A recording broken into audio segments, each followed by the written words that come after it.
We're here with Luke Stevens. Apparently, Microsoft is reportedly happy with Avowed sales. That's impossible.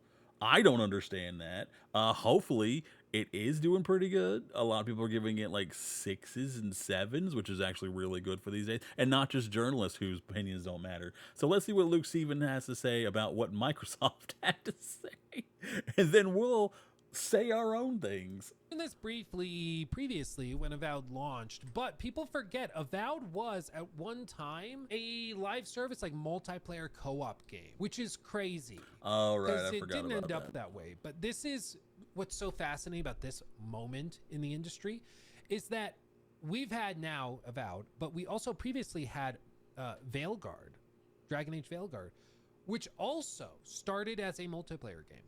So there's like two of these RPGs that started life as multiplayer co-op games.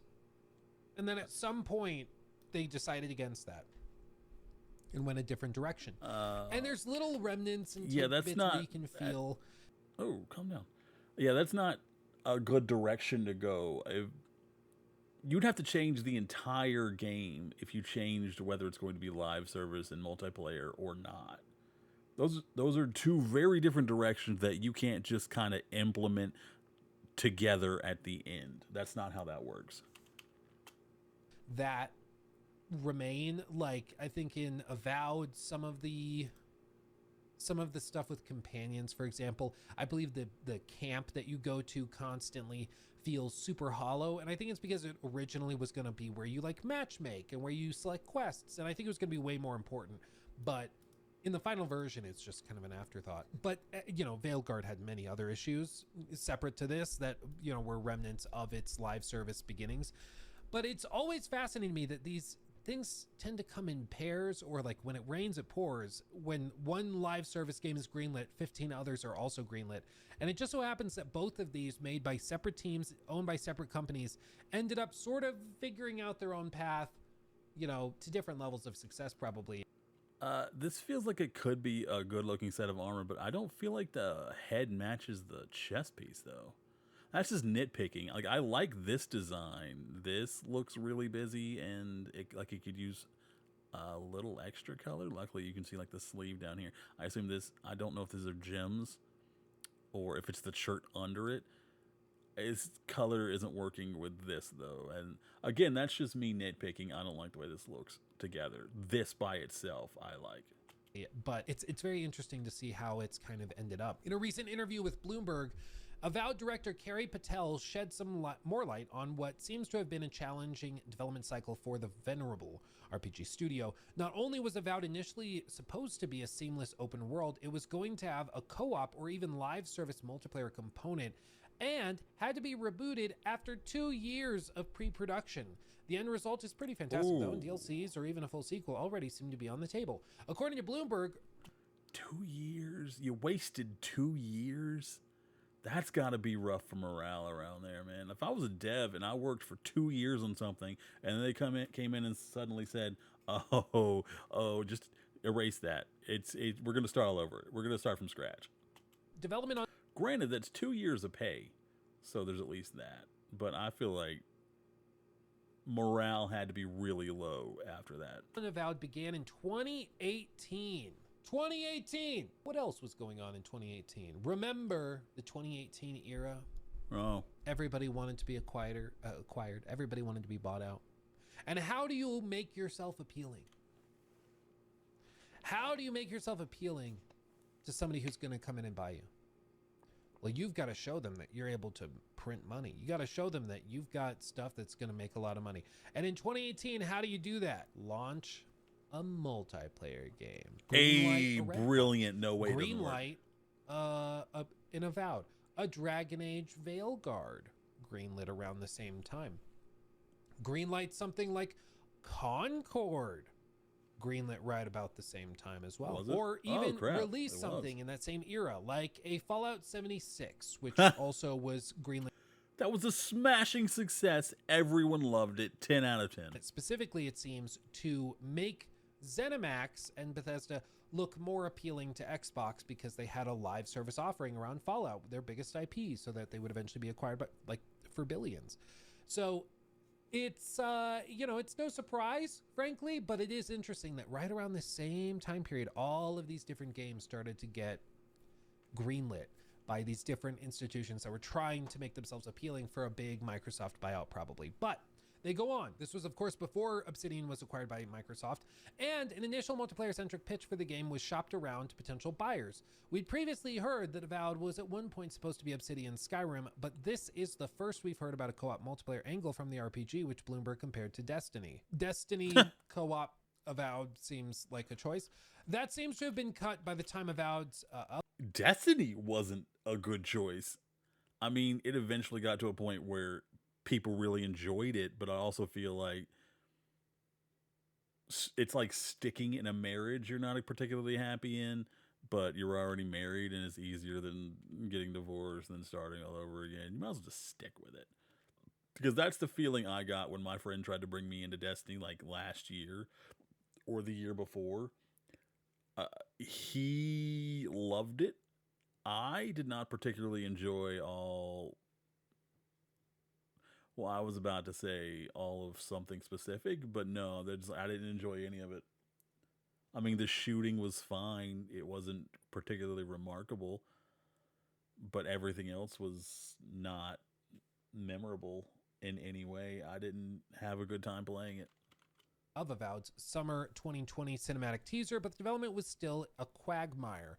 At the start of 2021, Avowed's leadership team was replaced, with Pillars of Eternity and Outer Worlds veteran Patel taking over as director. Under Patel's leadership, Avowed was further rescoped to its final open zone design instead of a single seamless open world. Even with Avowed's reboot in 2021, Why? the game still struggled with having to sustain a full team's production duties without having outlined its new direction in a full pre-production period, a process Patel likened to, quote, building the tracks while the train was moving forward. A similar jump into full production with no pre-production phase was one of the largest hurdles faced by Disco Elysium's canceled expansion pack codenamed X7. True.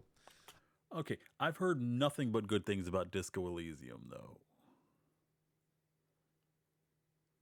Curious why they canceled the expansion pack. If it wasn't good enough for Disco Elysium, though, maybe we don't pick it up.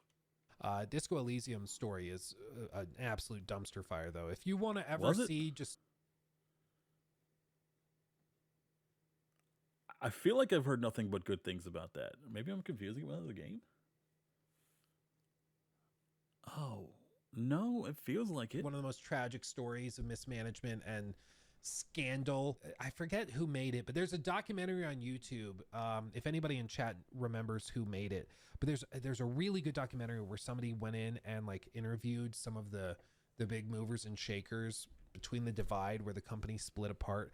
It's crazy, dude. Okay, does he mean behind the scenes the story? Because I was about to say this has had a lot of positive reviews. So I feel like the story would have dragged it down enough that they wouldn't have that many positive reviews. But if he's talking about behind the scenes with the developers and stuff, that makes more sense. It's the whole thing is just a dumpster fire disaster. It's really unfortunate, but people make games. Oh yes, I think that's it. That sounds right. Aram, I think you're right. People make game, and it's Disco Elysium. So look that up. People make games. Disco Elysium. Sorry, fantastic documentary. Highly recommend it. Continuing on, but even after all that, Avowed released to critical praise and initial sales figures Obsidian is reportedly satisfied with. Patel hinted that more is likely on the way in the interview, saying, quote, now that we've built this wonderful world and also built this team strength and muscle memory around the content and gameplay in this world, I'd love to see us do more with it. Patel expressed a similarly positive outlook on DLC in a pre-launch interview with MinMax. Quote, I'm struck by how many parallels there are between Avowed and Redfall, which similarly came from a beloved single-player studio and started a troubled development prior to its company's acquisition by Microsoft. In Bloomberg's Redfall post-mortem, yeah, I should say so. Alleged that they had hoped that Microsoft would step in to cancel or reboot Redfall, but that never happened. And in Obsidian's case with Avowed, the intervention came from the studio's internal leadership. But this is what's kind of funny, is Microsoft allegedly didn't want to step in and cancel Redfall because they wanted to encourage the teams to behave as if Microsoft wasn't even there. They're like, we bought out your studio, so now you're financially... Which can be solid. That's tough. I was about to say, it could be solid if they've already proven that they can do the job, which Arcane has time and time again. but it feels like you probably need to keep an eye on it, even if you're not directly stepping in. Comfortable, but now you guys just make the great games you wanted to make already. We're not going to mess with you. We didn't realize that what they were making they didn't want to make, but oops. So they never canceled Redfall, and they apparently weren't that involved with it. There was even a story where Phil Spencer said that their internal reviews for Redfall were significantly higher than the final review scores were, which is also really interesting, that they were doing internal reviews that were quite positive and the final reviews were atrocious. So it's really bizarre, that whole debacle. But I think the lesson from that, at least for them, should have been not to listen to like the most hardcore diehard fanboys who were glazing the game saying Redfall was gonna be the next future monster release from Xbox. Instead, they should listen to people who are more critical and not just trying to... I still need to play Redfall. I was thinking of playing it for Halloween as part of my scary games because I want to include just the worst games we can play, which is why I got Suicide Squad Kill the Justice League for us to play for Halloween. Also, the Saints Row reboot. Ooh, like blow smoke up their butts. That being said, this whole era is fascinating to me. Quote, Obsidian was in a better position to make a tough call like that, though. Arcane Austin seems to have bet the farm on Redfall with nothing else in active development, and Microsoft treating the similarly venerable Leon branch as a separate concern. Obsidian, meanwhile, has become a uniquely prolific multi-project studio, which also had Pentiment, Grounded, and Outer Worlds 2 cooking at the same time. That's going to be a grand total of 4 releases in 5 years by the end of 2025, practically unheard of in today's environment. I've also heard good things about Pentiment. I saw Grounded got a lot of praise and I believe an award. This I'm concerned about after Avowed, but I'm hoping that like the best people that they have at their studio were directed here. I don't need that heartbreak. Of ballooning development times. That lessened the need for Avowed to make it to market, come hell or high water, and be a smash hit for the studio to survive. Obsidian could afford to reassess and reboot the project, an example of the studio's ambitious 100-year plan in action. I think... Oh, what does he think? Pretty girls? Well, she's not the pretty. Hold on. I think Obsidian, actually at this point, is one of the most impressively... like, I don't know, maybe it's just, they're able to manage scope really well. And that's been a thing that very few studios are able to do in the 2020 era, where you have a ton of games that are coming out that cost $300 million and will literally never be able to break even. And why do you need to spend that much money on a game, man? 300 million? Ugh. And, you know, a game like Pentiment is not for everybody. A game like Grounded is not for everybody. That's Even, true. you know, Avowed is not for everybody. That's very true. Because they are not making these games into these massive behemoth AAA things, they can afford to have it perform a little less. Yeah. Like if Avowed cost them $200-300 million to make, and they spent another $100 million on marketing, yeah, it wouldn't work. It would not turn profit. Like there's just no way that could work. But because they keep things tighter in scope, it can work. For Pentiment, it's like a very niche, very specific thing that they were trying to do that's very abnormal and different. But because of that, it ends up being phenomenal and great. And Pentiment's a game that would not exist really at any other studio. I mean, if that's not a game you would get from anybody or anywhere else. And I think they do deserve credit for that. Does that mean that Obsidian is putting out the best games of the year? No. But I think that's the point, is they're not trying to. They're not trying to put out the game of the year contenders, which pretty much have to be AAA games. There's some exceptions. That is a solid direction to go, because there's a lot of contenders for game of the year, not necessarily from big studios, and there's less competition for people vying for, let's say, second or third place. There's nothing wrong with trying to make something that can barely get by, or can get by as a success, but not like a smashing success to the point that people consider it game of the year. I believe that's Kevin Smith's strategy. He doesn't make the studios a lot of money, but he makes them money. So they let him make his cheap movies because they know they can turn a profit off of them. And he's fine with that because he keeps getting to make his movies that he wants to make. And the studio ends up making money every time he makes a movie. So win-win there. Exceptions, you know, Balatro, where sometimes you take the world by storm and get nominated. But ultimately, Obsidian's not trying to compete with the big AAA heavy hitters. They're just not. And it's worked out pretty well for them. And in turn, we've also seen them put out, as they say there, 4 games in 5 years if they nail this. That's crazy. There's teams out there right now who have not released anything in close to a decade, and they're still working on something. Like Monolith, their last game was in 2017. Their last game was frickin' Shadow of War. And apparently the Wonder Woman game is in a disastrous state. Boy, long. And, like, it's still years out. Sony Bend, yeah, that's 2019 and nothing since then. Naughty Dog, 2020. Well, I guess they've done spin-offs, remakes, remasters, but like big AAA, like main releases, they haven't done anything since then. I mean, that's wild. That's wild. You know, with something like, you could say Rockstar, but it's also like their Rockstar. You know, 2018 was their last main release. Rockstar could take as long as they need to make anything they want. It's going to be profitable and it's going to be good. But they've also done all the online stuff for GTA Online and everything, as you would expect. This is one thing that Which they've got to honestly figure out also in this turned out industry really is how to good. get stuff out faster. What Obsidian's been able to do is they've been able to just tighten the scope. Initially, they were going to make it a big live service thing, co-op, multiplayer, whatever the crap, with a fully open world. And then they realized, nope, we're going to tighten it up, make it smaller, make it a little bit more reasonable. And they were able to put it out. And it seemingly has found some success. There's even reports that Microsoft is reportedly happy with Avowed sales so far. Not sure what so far, how much weight that's carrying. But it does seem to have... No. Happy with means they're not happy with it. If it had done well, they would have been bragging through the rooftops about how good the thing did, how many numbers it got, how much money it made. It did not do great, and it went lower than their expectations. Sold decently well, and it's that's what happy seeing with good means. Player numbers on Xbox Game Pass. It's seeing, you know, decent reception, so it seems to be doing exactly what they were hoping it would do. And I'm sure that they're going to greenlight another release of some sort for the IP and for the team. So Obsidian's managed to find a way to get games out faster by tightening scope, and therefore the budget is lower. Boom. Yeah, and but also there's the game ways is that other teams broken could for do a it, lot of people. but it's basically you get more work out of your team, you shorten the dev cycle, or... Hey there, don't skip this. You don't tell me what to do. It's time to go deep. Hey, shut up. I guess you just go smaller in scope, therefore tighter budgets. And that's how you can have a smaller budget and you can have tighter dev cycles and stuff like that. Obsidian tightened the scope, didn't need as much money, so it works. For something like some of these other massive projects that they're working on, I don't know if there's an easy solution. What they are banking on is what Satya Nadella was even talking about last week, which was this new AI tool, Muse, that they want. He says Xbox, quote, will have a catalog of games soon that will start using these AI models. He says, we're going to train these models to generate and then start playing them. In fact, when Phil Spencer first showed it to me, he had an Xbox controller and this model basically took the input generated and the output based on the input. And it was consistent with the game.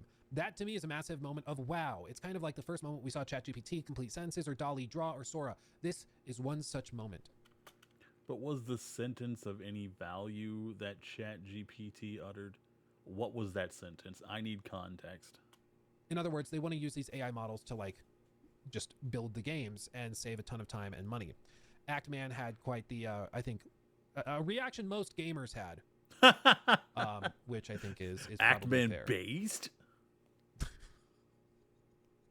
So time will tell. Time will tell how this actually Sometimes it can be a little out, crude, all these but big he gets the executives, point they're all across trying to that find we're all ways to cut thinking. corners. They're all trying to find ways to tighten the Had scope and Mabel. budgets and to put these things out faster and cheaper. And whether it works or not, time will tell. But my expectation is that we're going to get a handful of these AI-inspired games in like 3-4 years, maybe even faster, maybe in the next like year and a half, 2 years. Not. And some of them are going to be so hilariously awful. Yeah, don't take jobs from artists. Spoken dialogue on crack. I mean, it's going to be unbelievable that anybody put this out, and we're going to make fun of it, and it's going to be really stupid and really funny and cringe. And then everyone's going to get content off of it, and then the reactors will get content off of that. It's a cycle of AI feeding everyone except the companies that are going to use it. Will get better, and they'll get better, and they'll get better, and eventually maybe the tools do get to the point where you can't really tell the difference. But I do fully expect that, especially in the short term, the first few iterations of this are going to be cringe as hell. But I think what they're banking on is that the average consumer isn't able to tell.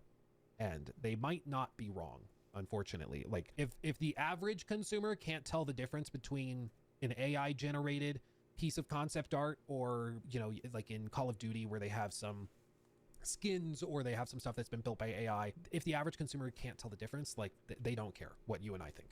Like, yeah, we're the true. diehards, but we're not spending like 96% of all the money in these games. 96 of all the money in these games is coming from the casual crowd that's not watching YouTubers, not watching streamers. They just are booting up Call of Duty when they get off work at the end of the day.